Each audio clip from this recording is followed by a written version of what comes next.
আমরা ভারতকে দেখিয়ে দেব ইনশাআল্লাহ জিহাদের প্রেরণা নিয়ে যদি প্রয়োজন হয় বাংলাদেশের যুদ্ধ যদি করা লাগে ভারতের সাথে, আর যুদ্ধ করা লাগবে, রাসূলুল্লাহর ওয়াদা আছে।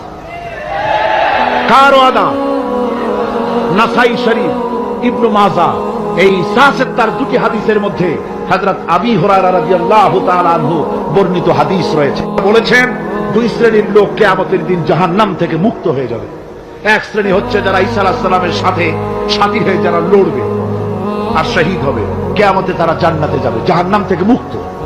আর দ্বিতীয় শ্রেণী ভারতের সঙ্গে একটা যুদ্ধ হবে, রাসূল বলেছেন হিন্দুস্তানের সঙ্গে একটা লড়াই হবে। ওই লড়াইয়ে যারা শহীদ হবে রাসূলুল্লাহ বলেছেন কিয়ামতের দিন জাহান্নাম থেকে আল্লাহ মুক্ত করে দেবে। সেই লড়াই ভারতের সাথে আমাদের হবে।